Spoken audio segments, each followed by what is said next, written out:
with all the work that you've been doing and kind of, how much of yourself that you've given to making the world a more diverse place, how do you have self-care? Because I was talking to my mom the other day and she works in education, and she's kind of Mm, had to get a little bit like, quite like, no, this is not cool. This is not cool. Pulling up people constantly, whether it's about reforming the curriculum or whether it's, the conversations that I had around her about diversity without talking to her, you know, yeah, she's tired and yeah. it's tiring. So how do you, I guess, not run yourself down and look after yourself as well? Well, in terms of self-care, I mean, I'm quite good in having a balance, and sort of tuning out when I need to. But also, I think just gratitude. I Mm, think, gratitude over the little things. And also, I think it's really important about validation and not needing that as what defines you. Don't define yourself by your job, particularly if you're a Black person, and particularly a Black woman. Good luck with that, because it's such a precarious, in our industry, different industries, but in our industries in particular, where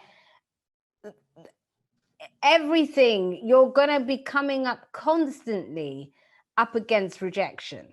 And if you use that as how you value yourself, good luck. You're done. You've finished. So you have to make sure that the way you value yourself is beyond that. And that's then what you take into the process.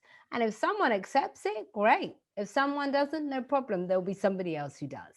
yeah. And I think that's been really important for me, and really, grateful for the little things, just the miracle of being alive, healthy, those things I don't take for granted. Yeah. And also there's always another option. Like the other thing as well, and particularly in our industry, we somehow brainwash people into believing that this is all there is. Oh God, There is a yeah. massive world outside of our industry that needs the skills that we develop within our industry. You're a communicator. There are so many jobs that need that kind of communication, where people in those jobs don't know how to communicate the way we do, that someone's willing to pay more for. And I think being open to all possibilities and not rigidly stuck to it having to be one way. When I was young, the ideal thing was, I want to be able to do a Saturday night, shiny floor TV show. Back then, for all sorts of systemic reasons, that wasn't necessarily available for me in the same way it was available for some of my colleagues. Hmm.